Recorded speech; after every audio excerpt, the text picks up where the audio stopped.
Welcome back to the Deep Dive. We sift through, well, stacks of research, really, to bring you the stuff that makes you go, aha, today we're looking up, way up. We're taking a pretty big leap, actually, into the cosmos. Think about those incredible space photos you've seen, right?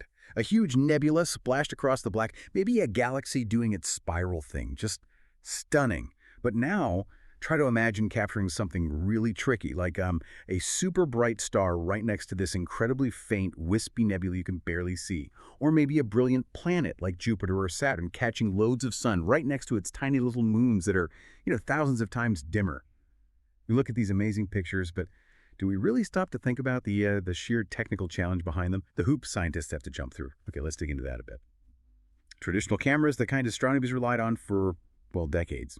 They often just kind of hit a wall, a fundamental wall, especially with these high-contrast scenes. It's this big limitation astronomers have been grappling with, and it comes down to this thing called dynamic range. No, dynamic range. What is that exactly? It's not just about brightness or darkness overall. It's the difference, right? The gap between the very brightest thing and the very darkest thing a camera can capture at the same time without losing all the detail at either end. I always think of like taking a photo inside my house when the sun's blasting through the window. You know that problem. Oh, yeah, absolutely. Classic example. If you expose for the view outside, the sunny garden or whatever, then the inside of the room, the corners, they just turn into black blobs, right? No detail. But if you expose for the dim inside, suddenly the window is just this huge white rectangle, totally blown out. You lose everything outside. Yes, you're forced to choose. Yeah, and dynamic range is the camera's ability to somehow grab meaningful detail in both the super bright bits and the super dark bits simultaneously. And in astronomy, that challenge gets, well, amplified massively. You're pushing way beyond a sunny window versus a dim room. Right. When you're looking at celestial objects, the brightness difference, astronomers call it the flux level difference, can be just immense. We're talking orders of magnitude. Think about a bright planet versus its moons, like you said, or a main star versus a really faint companion star, maybe thousands, even tens of thousands of times fainter. Just tens of thousands. Yeah. And conventional cameras, they just can't cope. The bright object completely saturates the pixels. Meaning they just fill up with light. Exactly. They max out, turn into white blobs, no detail left. And worse, they often wash out the faint objects nearby or maybe don't even detect them at all. So the faint stuff just disappears in the glare. Pretty much. It's like trying to hear a pin drop during a rock concert. The loud sound just overwhelms everything else. And this has been a huge thorn in the side for astronomers for a long, long time. But then nature often has the answers, right? Yeah. It's funny how often we end up looking back to biology for solutions. It really is fascinating, isn't it? Our own eyes, I mean, they're just incredible optical instruments, way more sophisticated than any camera we've managed to build, especially when it comes to handling light. Yeah, think about going from a dark room out into bright sunlight. We squint for a second, but then we adjust, right? We don't just see white blobs. Precisely. Our eyes adapt over an enormous range, and that ability, that incredible dynamic range of the human eye, has actually inspired a whole new type of camera, a class of cameras that could fundamentally change how we view the universe. Okay, so bio-inspiration. I love it. Absolutely. Our vision system is a marvel, and it's this biomimicry, this idea of building something that works like the eye that's driving this revolution. So our mission for this deep dive is to really explore how these neuromorphic cameras designed, quite literally like our own retina, are smashing through those old limitations. The ones that plagued astronomy for so long. Exactly. We'll get into the how they actually work. And maybe more excitingly, the what it reveals. What new windows does this open onto the cosmos? It's like getting a shortcut to understanding how we're pushing the boundaries of what we can actually see out there. Yeah. Okay, before we jump into the new stuff, let's give credit where it's due. For a really long time, CCDs, charge-coupled devices, were the kings. Oh, absolutely. The undisputed workhorses of astronomical imaging for decades, Yeah. and for very good reason. They really were revolutionary, weren't they? Back when they came in replacing old photographic plates. Suddenly we had digital data, much higher sensitivity. Totally changed the game. Think Hubble. Think of most major ground-based observatories for the last, 30, 40 years. Built on CCDs, they gave us incredible views, led to countless discoveries. Definitely shaped our modern understanding of the universe. No question. And their quantum efficiency, that's how well they turn incoming light particles, photons, into electrical signals, is generally very high, which is great for seeing faint things. But, and it's a big but, As astronomers pushed harder, wanting to see fainter things right next to brighter things, those inherent flaws started to become real roadblocks, Yeah. especially for this high dynamic range imaging we're focused on. So what are the main flaws? You mentioned saturation first. Right, saturation effects is pretty simple, really. Each pixel on a CCD sensor is like a tiny bucket collecting photons. Okay. When that bucket gets full of photons, it can't hold anymore. It's saturated. The signal maxes out. And that's when bright things turn into those white blobs you mentioned. Yeah. Exactly. All the detail in the bright core of a star or on the surface of a planet gone. Just clipped, blown out. Useless data, essentially. Imagine trying to study Jupiter's Great Red Spot, but Jupiter itself is just a featureless white disk in your image. Not very helpful. Not at all. It's like, trying to measure rainfall with a thimble and a downpour. It overflows instantly, and you've lost all information about how much rain actually fell. And you said it gets worse. Something about bleeding. Yeah, bleeding artifacts. If a pixel gets really full, oversaturated, that excess charge doesn't just disappear. It can spill over, like water spilling from that thimble, into the neighboring pixels. Oh, wow. So it messes up the pixels next door, too. It does. It literally smears the image. You get these ugly streaks or halos extending out from bright stars or objects. Oh, no. I think I've seen those in some space pictures. Probably. And those streaks can completely cover up faint background galaxies or nearby companion stars you were hoping to see. So the bright object isn't just losing its own detail. It's actively contaminating its surroundings. Okay, so saturation and bleeding. What else? Then there's the issue of fixed frame rates. Conventional cameras, like CCDs, work by taking snapshots. They capture an entire image, reading out every single pixel at fixed, regular intervals. Maybe once a second, maybe once every few minutes, depending on the setup. Like a movie camera taking frames. Sort of, yeah. But the key is, it reads everything, every time, whether anything's changed or not. This makes them pretty inflexible for capturing things that happen fast. Like what kind of things? Oh, think about a star suddenly flaring up, or the rapid flicker of a pulsar, or maybe an asteroid zipping across the field of view, or even subtle, quick changes in a supernova's brightness just after it explodes. If your camera's taking a snapshot every minute, and the interesting bit happens in a fraction of a second, You miss it. Or it gets blurred out. exactly, you're only getting these discrete snapshots of what might be a very dynamic, continuous event. Right. And all these things together, the saturation, the bleeding, the fixed snapshots, they all contribute to that core problem. They do. They all lead back to that fundamental limited dynamic range. When you put a number on it, typical astronomical CCDs often max out around, say, 60 decibels. 60 dBs. Which sounds like a lot, maybe, but in astronomy terms? It's actually quite restrictive. Remember, decibels are logarithmic. 60 dB translates to a maximum brightness ratio of about 1,000 to 1. That means the brightest thing it can measure without saturating is only about 1,000 times brighter than the faintest thing it can distinguish from noise. Okay, 1,000 to 1. And the difference between Saturn and Enceladus was, what was it? Over 20,000 to 1. Right, so 1,000 to 1 doesn't even come close. Not even close. That 60 dB ceiling is the real bottleneck. It's why astronomers have had to get so creative with workarounds. Okay, so let's talk about those workarounds. You can't just accept defeat. What do astronomers typically do? Stacking images, you mentioned. Yeah, that's the main one, stacking images. It's a clever technique, really. You basically take a whole series of pictures of the same target. But with different settings. Exactly. You take some very short exposures, maybe milliseconds long, to capture the bright parts without saturating them. Then you take much longer exposures, maybe seconds or minutes, to gather enough light from the really faint parts. Okay, so short for the bright, long for the faint. Right. And then comes the tricky part. You take all those different exposures back to the lab, or rather the computer, and you use sophisticated software to carefully align them and digitally combine them or stack them. Kind of like HDR photography on our phones. Right. Where it takes multiple shots and blends them. Very similar concept, yes. You're trying to blend the well-exposed bright bits from the short exposures with the well-exposed faint bits from the long exposures to create a single image that looks like it has a higher dynamic range than any single shot could achieve.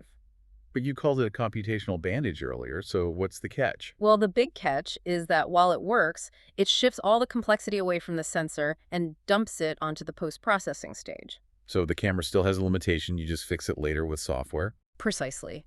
It's not solving the problem at the source, where the light hits the detector. And that post-processing is hard. It takes a lot of computational power, a lot of time, sometimes days or weeks, for really complex data sets and a lot of expertise to do it right. What makes it so hard? You have to perfectly align images taken at different times, which is tricky because the atmosphere might have shifted or the telescope tracking might have tiny errors.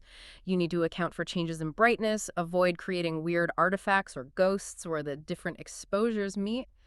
It's computationally intensive. Okay, so it's slow and complicated. Very. And crucially, it means you can't really do real-time observation of dynamic events.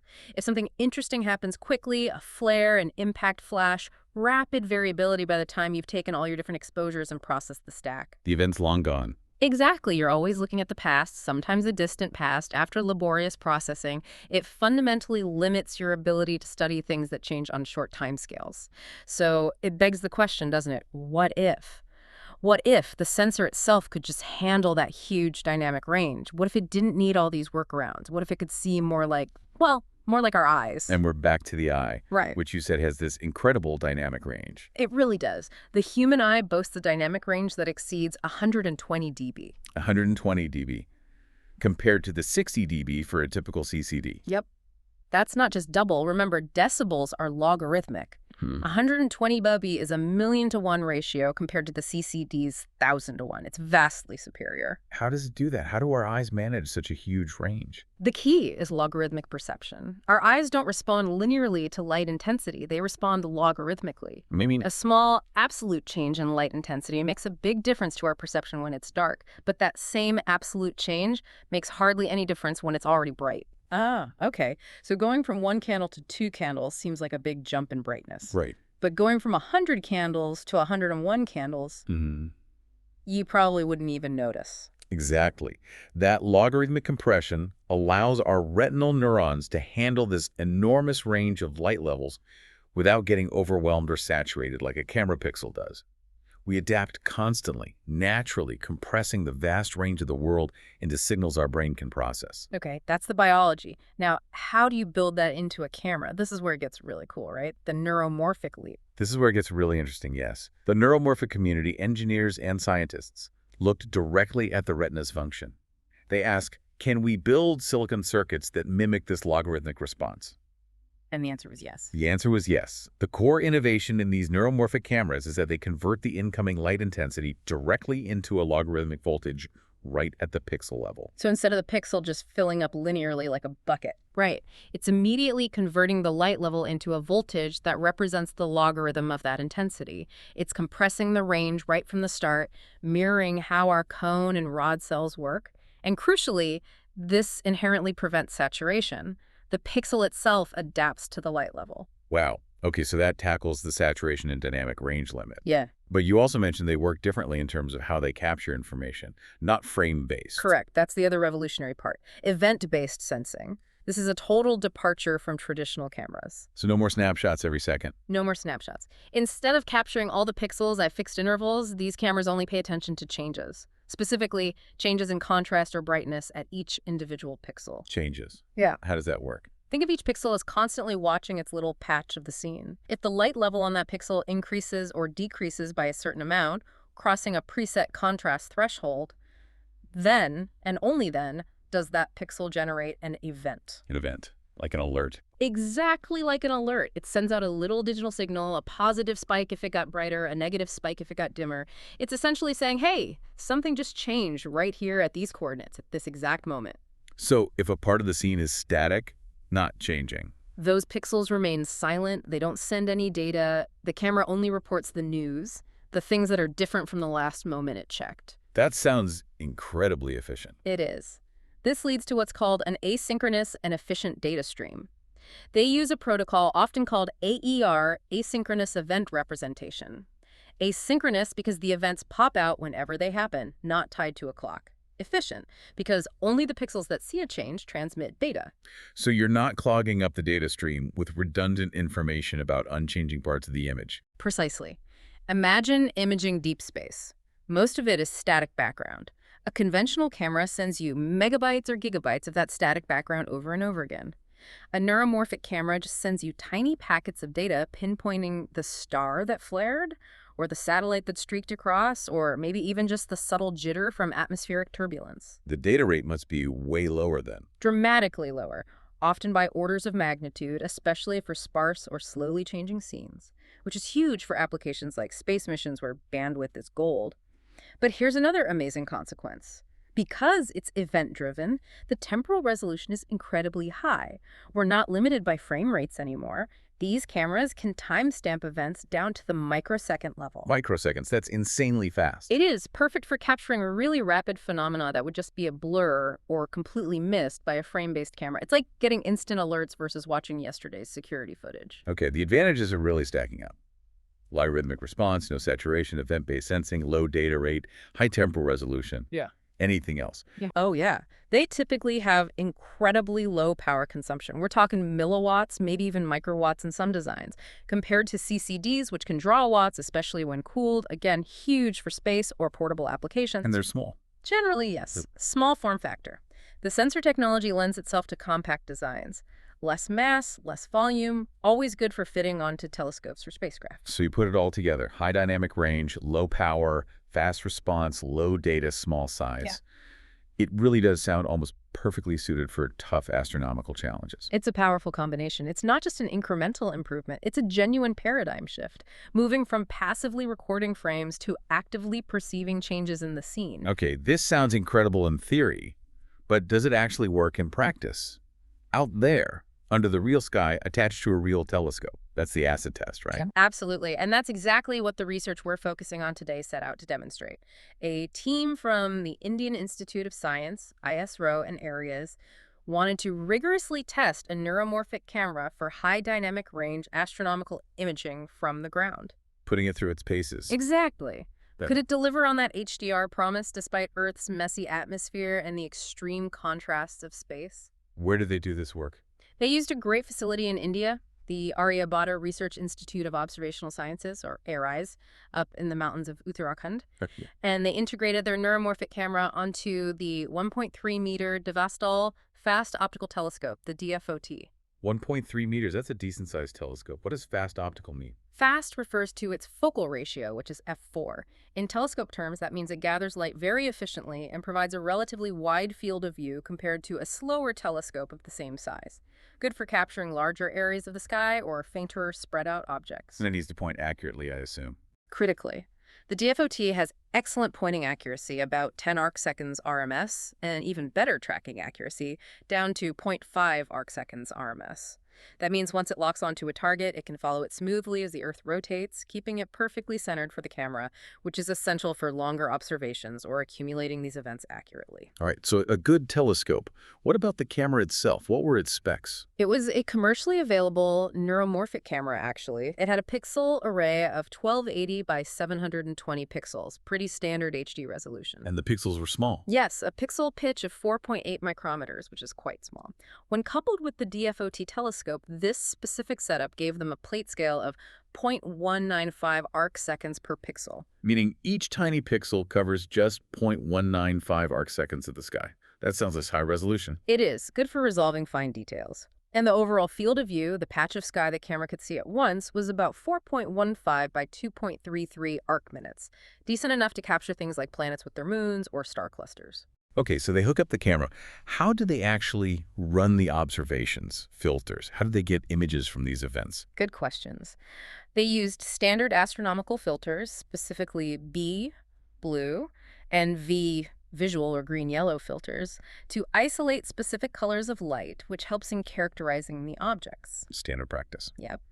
And the telescope, of course, actively tracked the targets to keep them steady in the frame. Now, getting images from events is interesting. Because they were observing from the ground, the atmosphere causes images to jitter slightly, right? Stars twinkle, they shift positions subtly. The seeing. Exactly. This atmospheric jitter actually helps the neuromorphic camera. As a star jitters around on a pixel or moves across pixel boundaries, it naturally generates positive events when it moves onto a pixel, making it brighter, and negative events when it moves off, making it dimmer. So the atmosphere shaking the image actually generates the signals. It contributes significantly, yes. These positive and negative events were accumulated per pixel over the observation time, say 5 or 10 seconds. Then, these accumulated event counts were converted into grayscale intensity values for each pixel, essentially building up an image from the density of detected changes. Clever. Using the atmospheric jitter to their advantage. In a way, yes. And finally, to make the subtle differences in brightness easier to see, especially with the huge dynamic range, they false color-coded the resulting grayscale images for the figures in their paper. Okay, setup complete. Powerful telescope, cutting-edge camera, clever processing. Time for the main event, pointing it at the sky. What challenging targets did they pick to really push this camera to its limits? What were they hoping to see? They chose two absolutely classic textbook examples of high dynamic range challenges in astronomy. Perfect test cases. The first was right here in our solar system, Saturn and its moons. Ah, the ringed planet. Always a beauty, but tricky with those faint moons, right? Extremely tricky. This observation was on June 2nd, 2024, for just 5 seconds. The challenge, as you said, is Saturn itself is incredibly bright, magnitude 1.16. But its moons are way, way fainter. How much fainter? Which moons did they look for? They targeted 4, Rhea, magnitude 10.13, Tethys, 10.58, Dione, 10.79, and the real tough one, Enceladus, which is down at magnitude 11.94. Wow, Enceladus is almost 11 magnitudes fainter than Saturn. That's huge. It is. We calculated earlier that's a brightness ratio of over 20,000 to 1 between Saturn and Enceladus. A conventional camera trying to capture both in one shot would be completely lost. So how did the neuromorphic camera do? Do they have to fiddle with settings much? They set the event thresholds, the sensitivity to change reasonably low, on contrast, brightening at 50, off contrast, dimming at 70, and the results, stunning. The camera successfully captured all of them. Bright Saturn, its rings, and all 4 moons, including faint Enceladus, clearly visible in the same frame, and crucially without any saturation on Saturn itself. No blown-out planet. You could actually see details. The paper's images, figure 1A and 1B, show it clearly. They used a log transform display to handle the brightness range, and the intensity plots show distinct peaks for Saturn and each of the 4 moons well above the background noise. That's incredible, capturing a 20,500 to 1 brightness ratio. It corresponds to achieving a dynamic range in that single shot exceeding 86.24 dB. And remember, this was under poor seeing conditions, worse than 2 arcseconds. Even with that atmospheric blurring, faint Enceladus was clearly detected. That's just fundamentally different from what you'd expect with older tech. It absolutely is. To resolve that kind of contrast in one go under real-world conditions, it's a game changer for planetary science. Imagine studying Enceladus's plumes while also monitoring Saturn's storms simultaneously. That was impossible before. Okay, Saturn was impressive. What was the second target? You mentioned a binary star. Yes, they went for arguably the most famous, difficult binary, the Sirius system. Sirius A and its tiny companion Sirius B. Sirius, the dog star. Brightest star in the night sky, right? And Sirius B is the faint white dwarf companion, notoriously hard to see next to it. Exactly. Sirius A is magnitude 1.46. That negative sign means it's exceptionally bright. Sirius B, the white dwarf, is way down at magnitude 8.41 in the B filter they use. So the difference is nearly 10 magnitudes. Almost exactly 10 magnitudes, 9.87, which, as we worked out, means Sirius A is roughly 10,000 times brighter than Sirius B. Trying to pick out that faint speck right next to the overwhelming glare of Sirius A is a classic astronomical challenge. When did they observe this one? November 28th, 2023, for about 9.5 seconds. They set the contrast thresholds a bit higher this time, both on and offset to 1 to 50, likely because the overall scene brightness was higher and the contrast difference more extreme. And the result? Could they see the pup, as Sirius B is sometimes called? They could. The camera clearly resolved Sirius B. Again, the log-transformed image, figure 1C, and the intensity plots, figure 1D, show it plainly. What did the plots show? Could you distinguish the 2 stars clearly? Very clearly. Sirius A, as expected, had a broad, intense profile due to its brightness and maybe some scattering. But right beside it, Sirius B showed up as a distinct, sharp, narrow peak, perfectly separated. It showcases the camera's ability to pinpoint a faint source, even when it's practically swimming in the light of a nearby, incredibly bright object. That's amazing. And you mentioned earlier this was done under challenging conditions, too. Yes. This observation was made with a bright, nearly full moon in the sky. That increases the background sky brightness significantly, making faint objects even harder to detect, especially near bright ones. But the camera still cut through the moonlight and the glare from Sirius A. It did. It managed to preserve that crucial faint detail of Sirius B despite both sources of overwhelming light. It really speaks to the camera's ability to handle extreme contrast and ignore irrelevant background illumination, focusing only on the events that matter. It's like it has built-in glare reduction. Okay, let's pause on those numbers again because they're pretty staggering.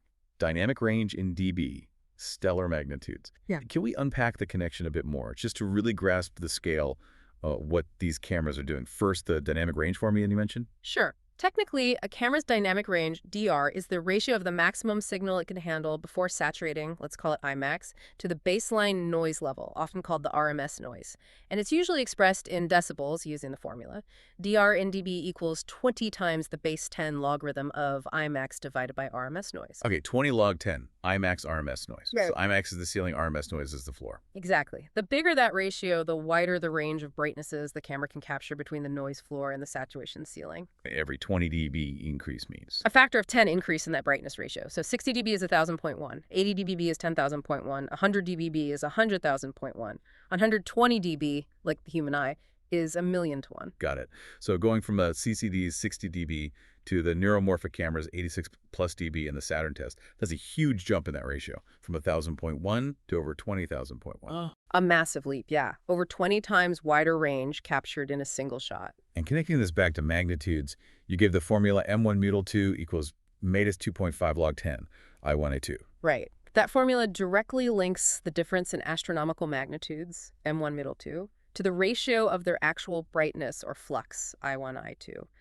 The key is the negative sign and the 2.5 factor. It means a larger magnitude difference corresponds to a larger flux ratio. And a difference of 5 magnitudes is exactly 100 times brightness difference. Correct. So when you look at Sirius with its nearly 10 magnitude difference, 9.87, that's almost 2 steps of 5 magnitude. So it's roughly 100 times 100 or 10,000 times difference in brightness. And Saturn and Enceladus with almost 11 magnitudes difference, 10.78. That works out to that 20,500 times brightness ratio they measure. Okay, so these magnitude numbers that astronomers use, they might seem small, like 10 or 11, but they represent these absolutely enormous differences in actual light hitting the camera. Precisely.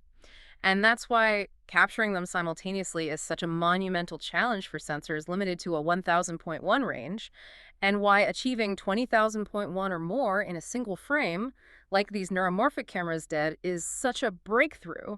It's tackling the raw physics of light detection head on. So we've established these cameras have this inherent advantage, this massive dynamic range, but you also emphasized they performed well despite ground-based limitations.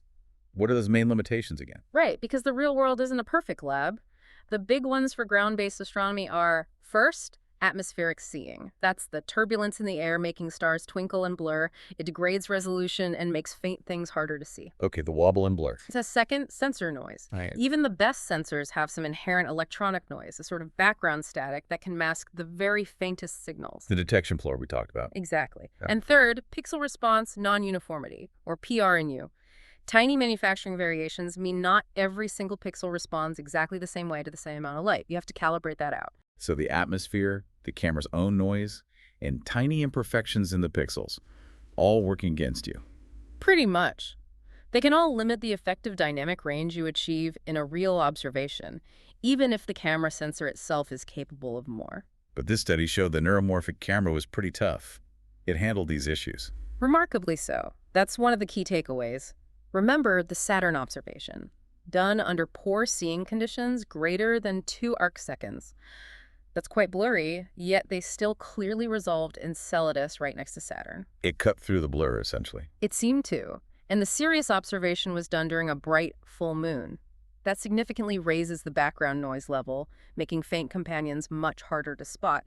Yet Sirius B was clearly detected. So it handled atmospheric blur and background light pollution. Yes, demonstrating a significant level of robustness. It suggests that the event-based approach, focusing on changes rather than absolute brightness levels across a whole frame, might be inherently more resilient to these kinds of real-world, non-ideal conditions. That's hugely significant for ground-based astronomy, isn't it? It means you might get usable, high dynamic range data on nights when you previously thought it was impossible. Exactly. It increases the practical utility of observatory time. You're less constrained by perfect seeing or dark moonless nights to tackle these challenging, high-contrast targets. It makes the technology much more practical for widespread use. So it's not just great in theory, it performs under pressure on the ground. That's a huge deal, which naturally leads to the next question. Yeah. What about space? Yes. The final frontier for imaging. If these cameras are this robust on the ground dealing with the atmosphere, Imagine their potential in space. It feels like their advantages would really shine out there, wouldn't they? All those things we listed. Absolutely. Let's recap why they seem almost tailor-made for space. First, that inherent high dynamic range HDR capability, crucial for exoplanets next to stars, galaxies with bright cores and faint outskirts, planetary systems. Then, the low power consumption. Absolutely critical for spacecraft running on solar panels or limited battery life, enabling longer missions or more instruments. The high temporal resolution for capturing fast events, stellar flares, asteroid impacts, accretion disk dynamics, things that happen on microsecond or millisecond timescales. The reduced data rate. This is massive for deep space missions where sending data back is slow and expensive. Sending only the events saves enormous bandwidth. Can't overstate that one. And finally, the small form factor and low mass make them easier and cheaper to integrate into spacecraft, potentially enabling smaller, more focused missions. When you list them like that, it really does sound like the ideal space camera recipe. What kind of new science could this unlock? The implications are pretty vast. It could enable the direct imaging and characterization of exoplanets much closer to their stars than previously possible. Seeing the planet itself, not just its shadow. Potentially, yes, or at least getting much better data on their atmospheres, even if not fully resolved. It allows observing phenomena previously hidden in glare. Think about extended missions. Lower power means probes could operate for longer, gather more data over time, or you could pack more instruments onto a single mission because the camera isn't hogging the power budget. And the real-time event capture. Opens up possibilities for studying transient events, supernovae, gamma-ray burst afterglows, maybe even fast radio bursts with unprecedented detail, catching the earliest moments. Imagine, like you said earlier, a small probe orbiting Jupiter or Saturn. A low-power neuromorphic camera could monitor faint auroral activity on a moon, track volcanic plumes on Io, and watch the planet's atmospheric dynamics, all with one compact instrument, sending back only the relevant changes. It feels like moving from taking static photos to having truly dynamic eyes in space. That's a great way to put it. We should also give a quick nod here to Dr. Bikram Pradhan from ISRO and Dr. T.S. Kumar from ARES, whose support was crucial in enabling the ground-based research we've discussed. Their vision helps pave the way for these future possibilities. Absolutely. Taking this tech to space, removing the atmosphere, it's not just an improvement, it's potentially transformative for discovery. It pushes the absolute boundaries of exploration. So what a journey. We started with the frustrations, the walls hit by conventional cameras trying to capture the universe's extreme. The saturation, the limited range. Right. Then we saw how looking to our own eyes, our own biology, specifically the retina, inspired this neuromorphic revolution. The logarithmic response, the event-based sensing. And we saw real-world proof. Saturn and its faint moons, Sirius and its challenging companion, captured with stunning clarity from the ground, despite difficult conditions. So what? Why should you, listening now, care about this? Well, it's not just about cooler space pictures, although those are always welcome. Definitely not just pictures. It's about getting much richer, more complete information from every single observation. It lets scientists see the faint details and the bright details together, understanding how vastly different things interact in space, things that were totally hidden before. It's like getting a shortcut to being really well-informed about how we're pushing the edges of what's possible, how we're literally building better ways to see the cosmos. We're giving our instruments a kind of adaptive, intelligent vision. Yeah, it means the universe, which is always holding its secrets close, is maybe being coaxed into revealing a little more, all thanks to cameras that function more like our own biological sensors but scaled up to cosmic challenges. Which leads to a final thought to chew on. We've seen how mimicking vision, specifically the retina, led to this leap. As we keep looking to biology for inspiration, what else is there? What other aspects of perception, human or animal, may be hearing, or touch, or even how creatures navigate using magnetic fields? What might those inspire? How else could mimicking life, in all its incredible sensory diversity, transform our tools for observing and understanding the universe? What amazing new senses could we be building for our probes and telescopes right now, getting ready to perceive the cosmos in ways we haven't even dreamed of yet?